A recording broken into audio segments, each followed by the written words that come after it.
Hey folks, this is Colonial, and this should be the beginning of episode 5 of my Bogarus series. So, a few bad things this turn, but nothing too major.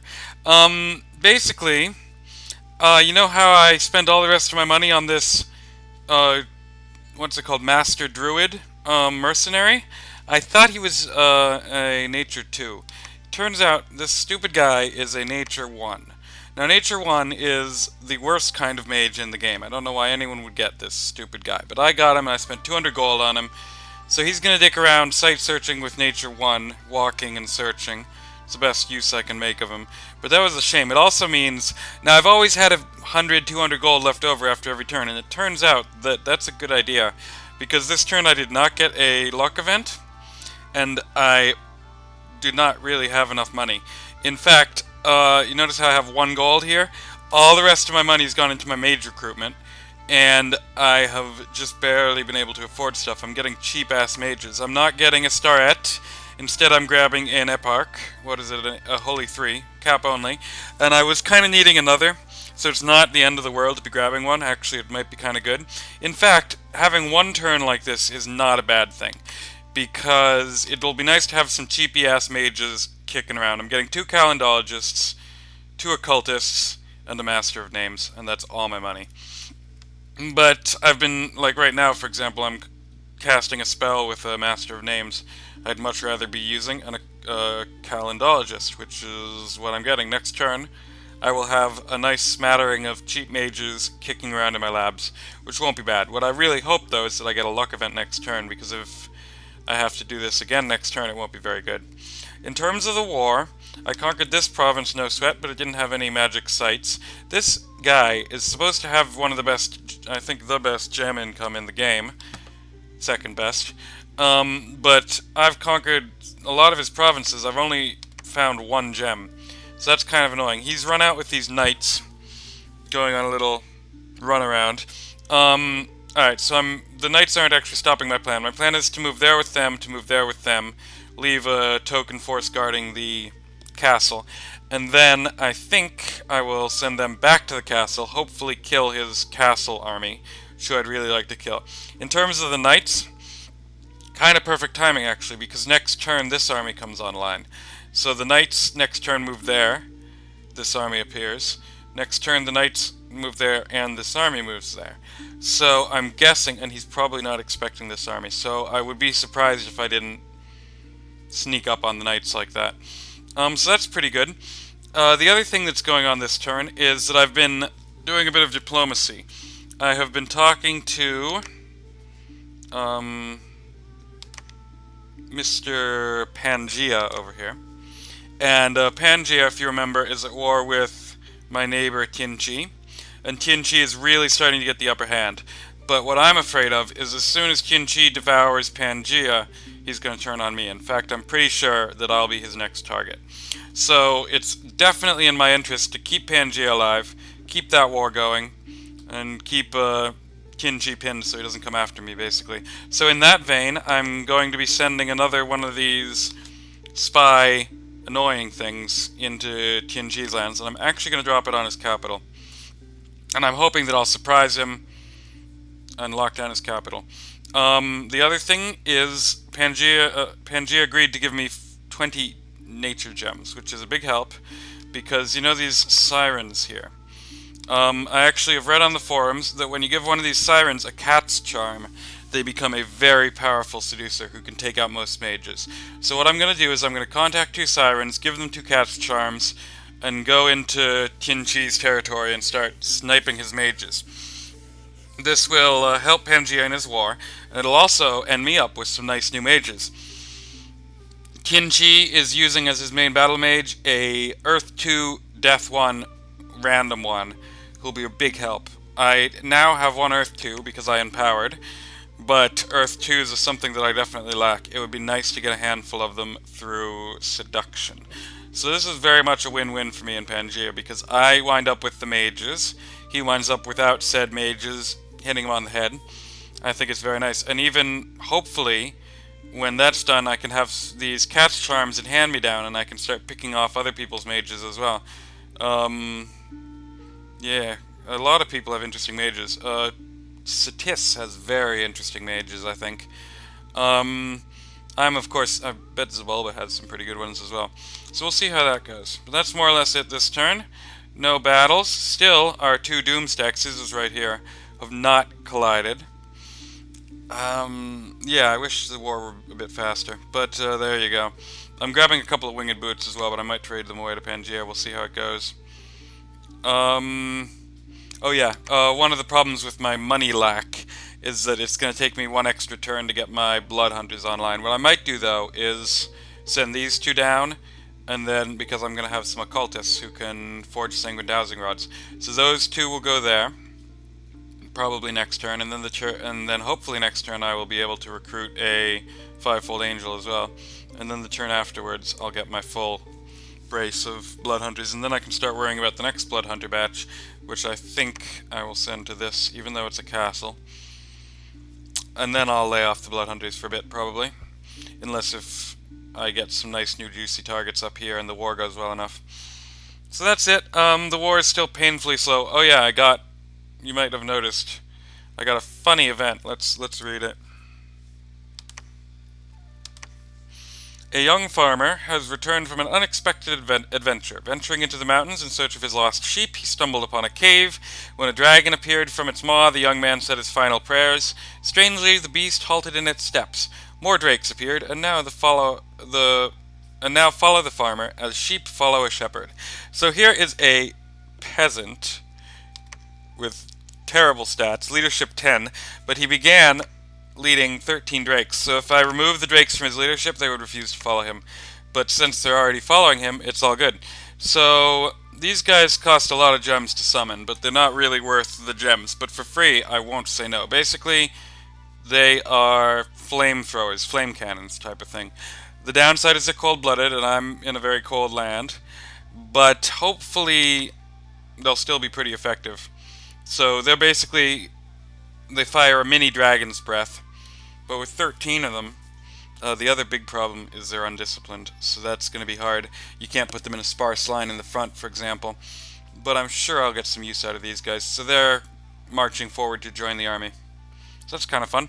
Alright, I'll see you guys next turn. Alright, so not the luckiest of turns, you guys. For a start, I did not get my money event, so I'm still desperately poor over here. In fact, I am not using all of my fort recruitment this turn, tragically. This fort is producing nothing. But I am grabbing a starette. I'm grabbing a fivefold angel because I need one more for my blood hunting. And that costs a lot of money. So for the rest, I'm grabbing two cultists and actually one of these wacky guys who I never thought I would recruit one of the entire game. A scopet. And they are basically a small version of a fivefold angel. They only cost 70 gold, is why I'm grabbing one. They're not normally a mage, but there's a 20% chance of a blood random, which I'd be very happy about. But, not likely. But otherwise, he is another sneaky, unrest-causing holy guy.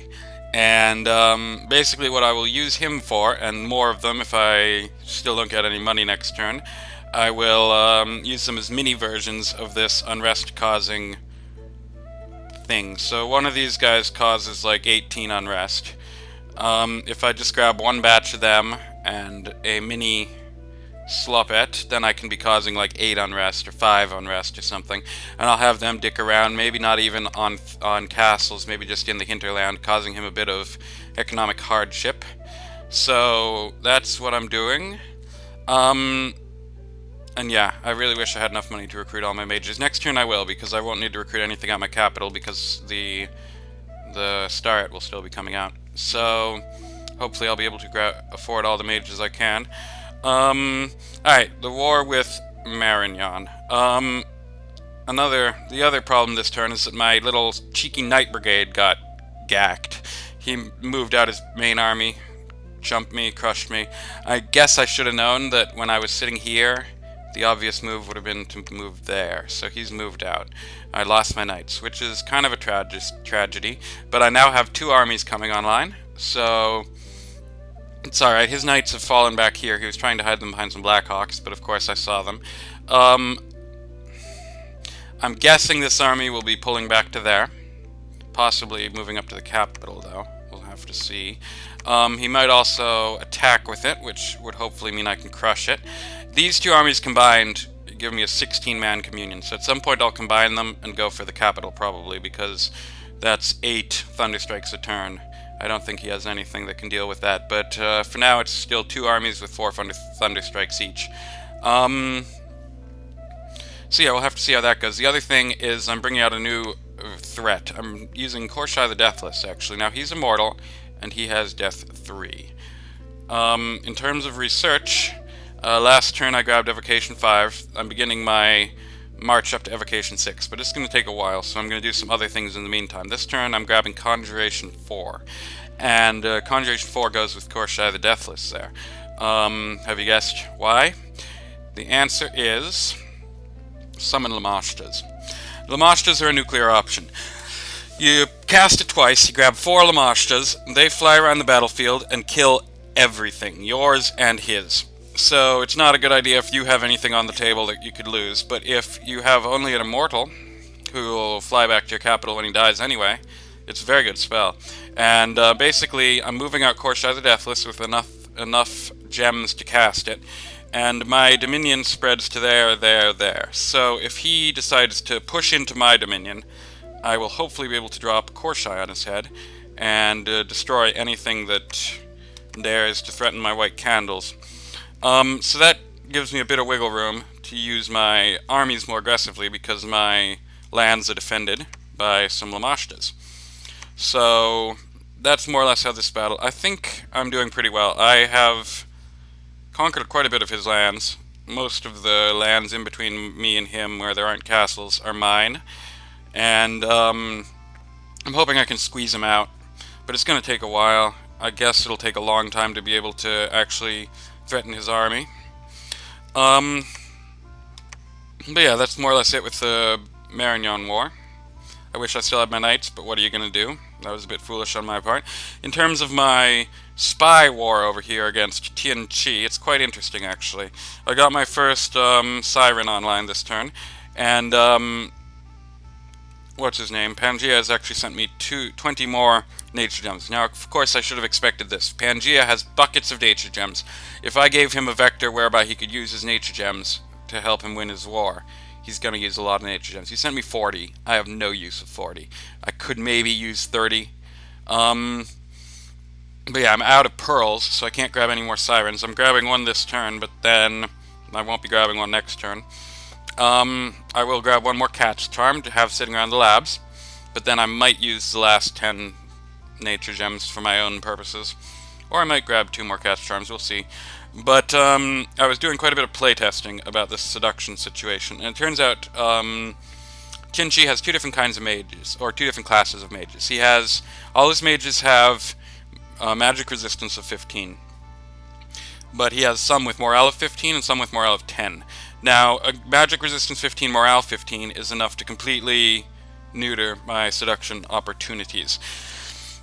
So I tried it out against these Ancestor Smiths, and the Ancestor Smiths, I didn't conquer a single one, and they just kept killing my seducers. So I'm not going to try against the Ancestor Smiths, but he does have his top tier and bottom tier mages have, all his mid tier mages have morale 15, but his top tier and bottom tier have morale of 10. So this right here is a bottom tier mage, a Master of the Way, and I'm going to have a go at seducing him next turn with my new shiny Siren. And then I'll have 2 Sirens on board. I think I'll have to send them against his capital, where his top tier mages sit, and it would be amazing to get one of them. They're the Celestial Masters, and they're a 5-level mage with assured water 2. It'll be great to get a few if I can. But it does mean I'm not going to be going after his Ancestor Smiths, which are the ones that are really bringing the pain to Pangea, which is quite a shame. But that's alright. My Unrest Cause is moving out this turn. It'll be 3 turns. They'll hit his capital, which I believe is right here, although I've never seen it.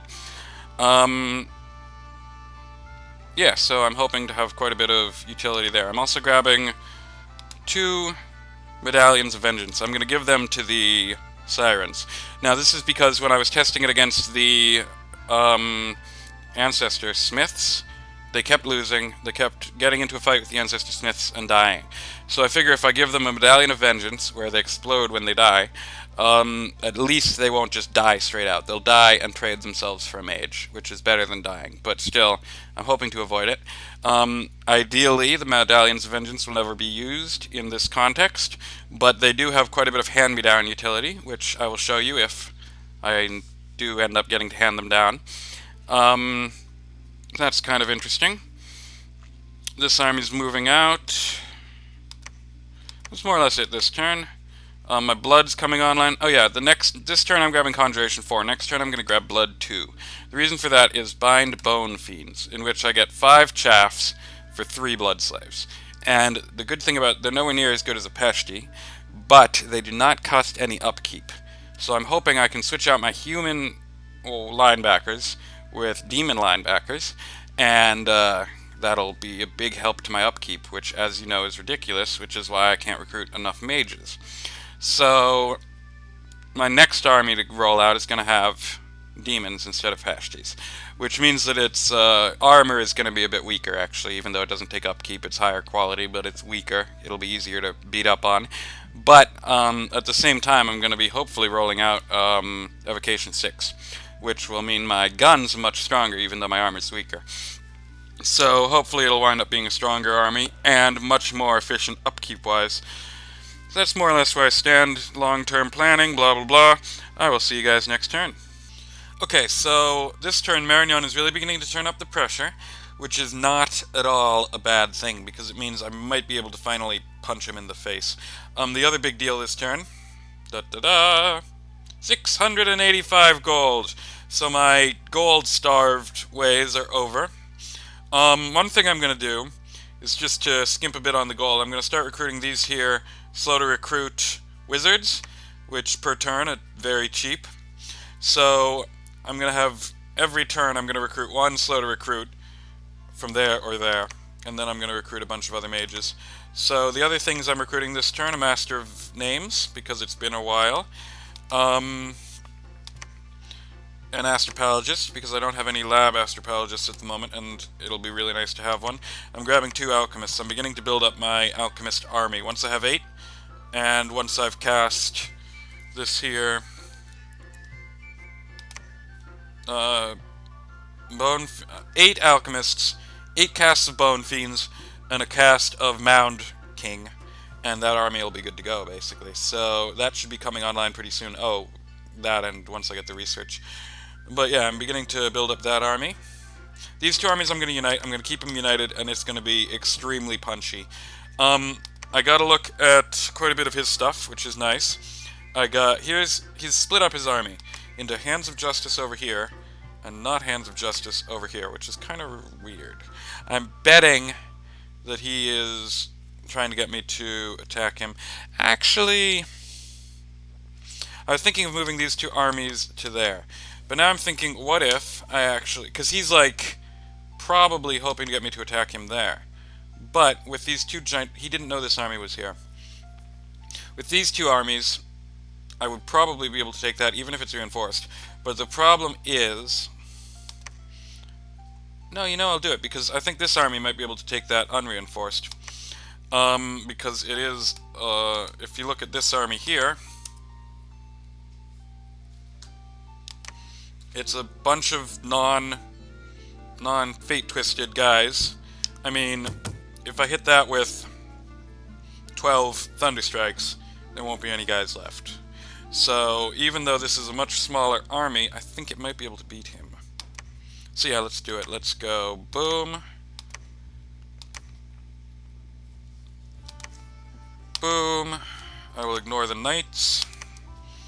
Korshai the Deathless is coming out to play. I might actually send him there with move patrol orders, which means he might be able to nuclearize the knights. Alright, so that's the state of the Marignon War. The Tianji War is coming along. Next turn, he will be moving into the capital. This turn I am doing a Seduction, and I'm moving a seducer to the capital. He also has a scout here, but scouts Basically, I could either hit the scout or I could hit the mage. If I hit the mage, I could either win. There's three options for either thing. I could successfully grab him, in which case all he sees is so-and-so has been seduced. I could fail to grab him and not have a fight, in which case he doesn't see anything.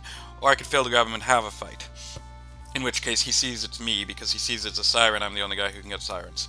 So if I hit the scout, there's a very low chance that the scout will fight me, so that's not bad. The only chance of the fight happening is if I hit the mage. And if I hit the mage, there's a chance I can take the mage. So, I'm pretty hopeful about that seduction. On the other hand, Pangea is really looking like he's suffering over here. A big batch of ancestor vessels has just moved out. I don't think Pangea is going to live forever. But, maybe by the time Pangea is done, I will be ready to take on Tianji. We'll have to see.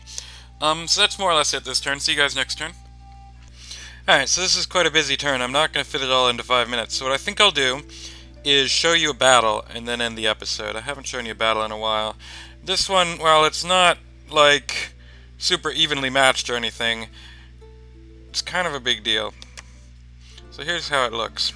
It's in Andoria, this province here. He did not move his army, and he did not reinforce them with guys with Twist Fate. So I of course have him outgunned, as you can see. But this will be a good chance to show you my firepower in action. I lose one Astropologist, but mainly I just lose chaff, really. So this army should be good to go again. Next turn, the turn after. And this is what I'm bringing to the table.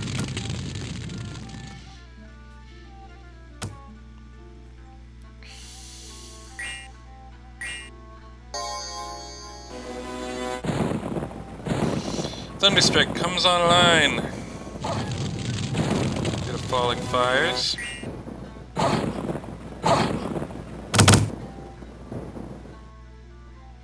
The archers are still worthless, but that will change. He has one guy throwing fireballs, and this guy kills like 9 dudes.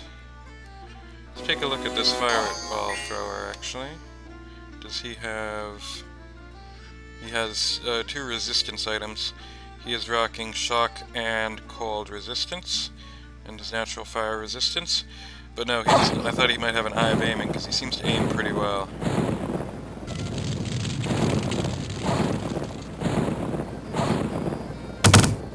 There you go, there's the flaming arrows.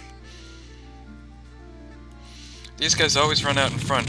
I need them to be in my main forces because of their standard ability, but there's no way to not have them suicide. So I just throw one in and let them suicide, I guess. I have a bunch. Yep, 3 passages gone from that fireball.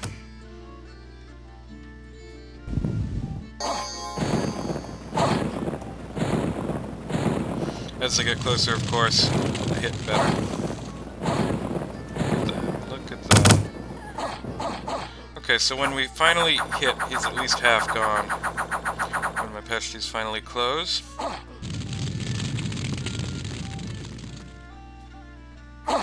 3 more dead from the fireball.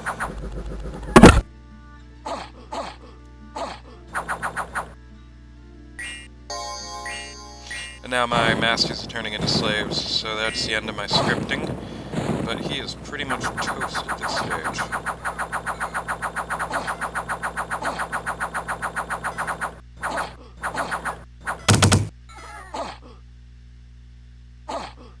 And there you go, he's routed. But even now, I'm still able to deal him great bunches of damage. In the end, he loses all but 2 of his guys, and his witch hunter sadly survives. But he loses his entire host. I lose 29 guys, including an astropologist, which makes me frown. But that's why I had a few extra kicking around. One more thing.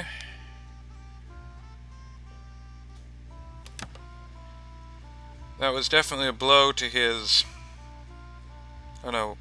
Yeah, that's him. He's must be recruiting like crazy because it was nowhere near as big a blow as I would have expected. He's probably recruiting fairly cheap-ish units. I, for whatever reason, have a bigger decrease. But there you go. I will play the turn. I'll show you the turn next turn, but it should be pretty good since I just won a major battle. See you guys next episode.